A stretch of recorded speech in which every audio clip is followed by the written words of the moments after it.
E aqui eu vou trazer para vocês ao palco. Vocês estão confortáveis aqui, sentadinhos ainda? Gostaram de como é que foi decorado aqui? Então, a gente vai conversar aqui com o pessoal agora que possibilitou isso. Nós fizemos essa parceria, nós conversamos porque nós acreditamos novamente que nós temos que desenvolver diferentes modelos de negócio. Nós temos que ser criativos para ser sustentáveis. E a gente colocar isso sempre num modelo antigo e tentar fazer aquela colcha de retalhos, dar um remendo para fazer com que isso seja, né, uma nova forma de negociar, é muito difícil. E hoje nós trazemos aqui uma empresa que teve justamente esse olhar de repensar os negócios, repensar as necessidades do mercado e atender isso de uma forma em que nós podemos estender o ciclo de vida de materiais e produtos e que esse ciclo de vida seja muito mais virtuoso e com menos desperdício, poupar recursos. E eu trago aqui ao palco Pamela Paz. Ela é economista e CEO do Grupo John. Ela oferece imóveis por assinatura há mais de 25 anos. Então, gente, as marcas John Richards de Imobiliário Corporativo e Twin, com foco em imobiliário residencial, eles oferecem flexibilidade e liberdade para as empresas e pessoas transformarem os seus espaços conforme o momento de vida que elas estão.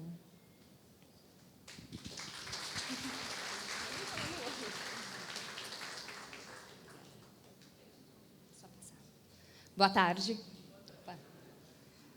Bom, eu queria começar minha fala apresentando um passarinho brasileiro para vocês, o Twin. O Twin é o menor passarinho da família dos periquitos. Ele é bastante ágil, ele é um ser migratório e ele é muito espertinho. O Twin, ao invés de construir seu próprio ninho, ele ocupa ninhos vazios de outros pássaros. Ele ocupa ocos de árvores e o que ele mais gosta é a casa do João de Barro. O Twin tem, por sua natureza, o conceito de ser e não do ter, para ter a liberdade para mudar e voar cada vez mais longe. E a gente, como os Twins, também mudamos o tempo todo. Então, antes de começar, queria fazer uma perguntinha para vocês. Quantas vezes você já se mudou ao longo de toda a sua vida? Tá, tem gente falando muitas. Vou dar um minutinho, alguns segundos para vocês pensarem, que eu sei que nem todo mundo sabe o número de cabeça. Mas vamos lá. Quem aqui já se mudou mais de 4 vezes ao longo de toda a vida? Levanta a mão. Olha, eu achei que fosse ter mais, mas tem bastante gente. Quem aqui já se mudou 6 vezes ou mais? Levanta a mão. Tá bom, a grande maioria ainda. 8 vezes ou mais? Ainda temos. 10 vezes ou mais? 12 vezes ou mais? Vamos lá. 15, 20. Tem uma pessoa que continua levantando a mão. 25. Bom, essas pessoas dos 20 e 25 são nossos seres cambiantes. Estão sempre em mudança. Vou trazer dados para vocês. No Brasil, a média de mudanças são 6 vezes ao longo de toda uma vida. Quando a gente olha para os Estados Unidos, são 12. E quando a gente olha para cidades urbanas, esse número aumenta e a tendência é que o Brasil se aproxime cada vez mais dos Estados Unidos. Antigamente, há décadas atrás, não era assim. As pessoas se mudavam 2, 3, 4 vezes ao longo da vida. Muitas pessoas se mudavam só quando se casavam. Então, o que mudou? Quero trazer 3 pontos aqui para vocês. O primeiro deles é a mudança de emprego. Antes a gente fazia carreira numa empresa. Hoje em dia as pessoas mudam de emprego a cada 2, 3 anos. E aí mudam de cidade para o novo emprego, ou mudam de endereço, e aí precisam mudar de casa para se aproximar. Tá ruim, né? Agora sim. E mudam de cidade para se aproximar do trabalho. Obrigada. Um segundo ponto é a estrutura familiar. As pessoas estão casando mais velhas, estão tendo filhos mais velhos, e o número de divórcios também aumentou. Isso faz com que a gente mude de casa com mais frequência. E um terceiro ponto, a tecnologia. Hoje em dia, a gente pode trabalhar de qualquer lugar, ou seja, a gente pode morar em qualquer lugar. Na pandemia, isso foi muito intensificado. As pessoas passaram a morar na praia, morar no interior. Temos os nômades digitais, temos essas pessoas cambiantes aqui, que são um ótimo exemplo disso. No mercado corporativo, não é muito diferente. Tem um estudo da Gensler que traz que as empresas se mudam ou fazem reformas relevantes a cada 5 a 10 anos. Isso também, que nem o mercado residencial, tem ganhado velocidade. Então, porque as empresas estão crescendo cada vez mais rápido e transformando seus negócios, porque as empresas precisam adequar os seus espaços de acordo com os aspectos culturais e sociais, e também mudanças de modelos de negócio. Vou pegar um exemplo da pandemia de novo, pensando nos últimos 5 anos. Pré-pandemia, vou pegar o exemplo da minha empresa. Pré-pandemia, a gente era 100% presencial. Durante a pandemia, a gente ficou quase totalmente remoto. E, hoje em dia, a gente é híbrido. Como é que a gente olha para os nossos escritórios nesse ponto de vista? Nesses 3 modelos de negócios diferentes? A gente precisa adequar os nossos espaços para isso. E as empresas fazem isso com bastante frequência. A única constante é a mudança.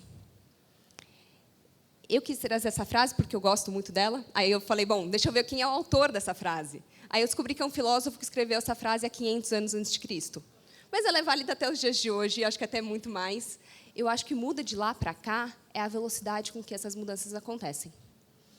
Mas falando em filosofia e trazendo um pouco dos dados que eu falei antes, eu queria que a gente refletisse aqui em conjunto. Faz sentido a gente pensar nos nossos espaços da mesma forma que a gente fazia há décadas atrás? Faz sentido a gente ter o mesmo modelo de consumo? E qual que é o impacto ambiental desse crescente aumento de mobilidade? Bom, vamos lá. Falamos aqui bastante hoje, acho que todo mundo sabe, que a construção civil é responsável por grande parcela das emissões globais de carbono, 40%. Mas tem um estudo que trouxe o seguinte: as reformas e adequações de interiores podem representar a maior parcela do impacto da construção civil, por ser algo cíclico. Então, vamos lá. O estudo traz estrutura. A gente precisa repensar, fazer uma revitalização da nossa estrutura a cada 60 a 200 anos. Quando a gente olha para fachadas e revestimentos, a gente vai olhar para isso a cada 30 ou 60 anos. Agora, quando a gente olha para os interiores imobiliários e todos adicionais, a gente está falando de 5 a 20 anos.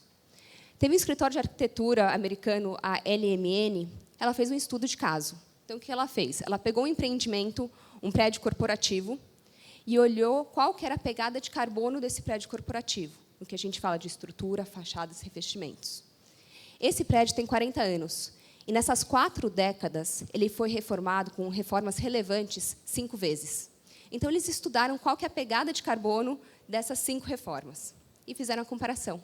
Nesse estudo de caso, o impacto dos interiores, das reformas, foi maior do que a da construção civil, né, do que a estrutura e revestimentos. Bastante alarmante. Qual que é o grande vilão disso? Portas, painéis, divisórias, carpete, imobiliário. Que, no entendimento desse estudo, é que toda revitalização, esses itens são descartados. É o custo da construção, desconstrução e reconstrução. Só para trazer um outro dado para vocês. Nos Estados Unidos, 12 milhões de toneladas de imobiliário são descartados anualmente. E só uma pequena parcela disso é reciclada. No Brasil, estima-se 2 milhões, que é um número bem mais baixo, mas também bastante relevante. Olhando para tudo isso, e aí? Qual que é a solução? Fato é que a gente não vai diminuir o número de mudanças. As pessoas não vão mudar menos de trabalho, as pessoas não vão se divorciar menos, pelo menos não por conta disso. As empresas não vão deixar de readequar os seus espaços a partir dessa informação. A gente vai continuar fazendo reforma. Então, como que a gente olha para esse problema que a gente tem? Uma das alternativas é a gente olhar para o nosso modelo de consumo. Hoje, a gente tem um modelo de consumo majoritariamente linear, que é extração, produção, consumo e descarte. A gente poderia olhar para um modelo de consumo, uma economia circular, onde a gente estende a vida do produto e olha para reutilização, remanufatura e reciclagem, reduzindo a extração e minimizando o descarte. Dentro dessa economia circular, tem um modelo de negócio que é chamado de servitização. A servitização não é nada mais do que você transformar a venda de um produto numa prestação de serviço. Tá? A servitização não é algo novo, mas tem ganhado bastante espaço e bastante notoriedade com o nome que vocês devem conhecer em inglês, que é o as a service. Então, vocês olham para essas empresas, tenho certeza que vocês conhecem a maioria delas. São empresas, o Spotify, por exemplo. Antes, a gente comprava fita cassete, que entrega um pouco a idade, depois CD, e, hoje em dia, a gente tem isso como um serviço, é uma solução de streaming, que você vai e consegue acessar qualquer música que você quer. A gente tem o as a service para veículos. Então, a gente tem o Uber, que é um as a service, que você pode pegar seu carro on demand, e você tem o seu carro por assinatura também. Hoje em dia, você pode assinar um celular, um notebook, e, por que não, mobiliário. Trazer mais um dado. A servitização, as empresas de servitização conseguem reduzir o desperdício em até 30%, porque elas promovem esse aumento de ciclo de vida dos produtos. E é nesse contexto que surge agora a Twin, a primeira empresa de móveis residenciais por assinatura no Brasil. E a gente nasce com a missão de ser uma escolha inteligente no consumo de imóveis. A gente entende que as pessoas estão sempre em mudança, sempre em movimentação. Seja uma mudança de estilo, seja uma mudança de endereço ou de momento de vida. E a gente quer acompanhar vocês durante esses vários momentos. Então, na ideia de que você vai mudar de endereço, você não precisa de um caminhão de mudança cheio de móveis te acompanhando com aquele sofá que talvez nem sirva na próxima casa. A ideia de você poder mudar o seu quarto de hóspedes por um quarto de bebê, quando sua filha vai nascer. Aí você pega o Moisés, depois troca para o berço e depois para a cama infantil. Ou você poder mudar o sofá da sua casa simplesmente porque você se cansou dele. Você quer dar um novo ar para aquele ambiente. Tudo isso sem o alto investimento da aquisição, sem você precisar casar com os seus móveis, tomar uma decisão de longo prazo para ter aquele mobiliário e sem o peso do descarte. Eu trouxe aquele dado dos 30% de desperdício, queria dividir com vocês o que a gente faz para tentar reduzir esse desperdício. Então, qual que é o ciclo dos nossos móveis, da Twin? Tem o processo de aquisição. A gente tem alguns fornecedores homologados e a gente, junto com eles, a gente desenha um mobiliário que possa ser montado e desmontado, que tenha facilidade na manutenção, que tenha alta durabilidade e que não prejudique o design. Uma vez que a gente faz a aquisição desse mobiliário, ele entra no ciclo de locação. A gente vai alocar para um cliente. Quando esse mobiliário retorna para casa, a gente faz a revitalização dele. Então, a gente vai fazer a higienização, vai fazer a troca do tecido, a gente vai lixar a mesa, a gente vai fazer o que for necessário para disponibilizar esse item novamente no mercado, novo, de novo. Isso vai acontecer várias vezes, para várias necessidades diferentes, para vários clientes diferentes. Quando a gente entende que aquele mobiliário finalizou o ciclo comercial dele, ele ainda é um item muito válido, que pode viver uma nova vida.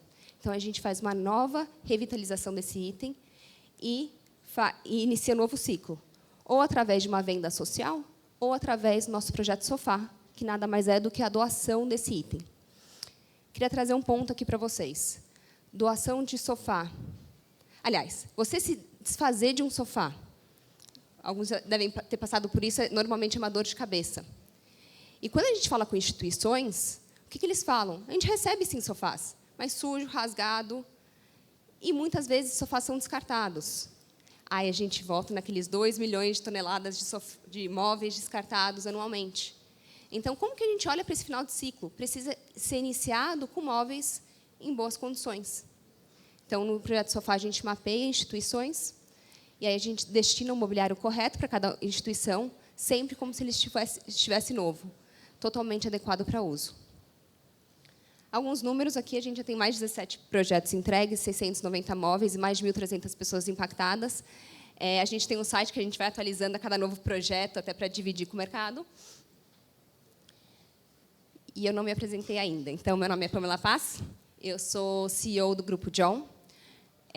A gente é uma empresa de solução de imobiliário como serviço, e a gente tem um braço de imobiliário corporativo com a John Richard e imobiliário residencial com a marca Twin. Eu convido vocês a conhecerem a Twin. A gente colocou um voucher com super desconto especial para todos vocês, justamente para vocês viverem uma experiência de imóveis por assinatura. Então, é só ler o QR Code. Se vocês não conseguirem ler, na estante lá atrás tem um QR Code também. E vocês recebem o voucher de desconto.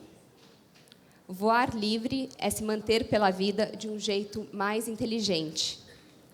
Vamos adotar a filosofia do Twin para um futuro mais sustentável. Obrigada. Eu vou voltar para todo mundo ler o QR Code, tá? Muito obrigada, Pamela. Eu realmente admiro isso. Eu acho que essa questão da filosofia do Twin é muito o que a gente precisa rever, né, dentro da nossa arquitetura também, né? A questão do morar e do ocupar esse espaço de uma forma inteligente. Eu queria agradecer muito pelo apoio que vocês deram ao nosso evento, por toda a dedicação da tua equipe, que ficou aqui até super tarde organizando esse espaço para vocês, que todo o pensamento, né, das cores dos sofás que eles trouxeram, pensando na marca, então, todo esse carinho que vocês trouxeram para a gente nessa parceria, eu queria agradecer muito. Obrigada pelo convite. Obrigada a você.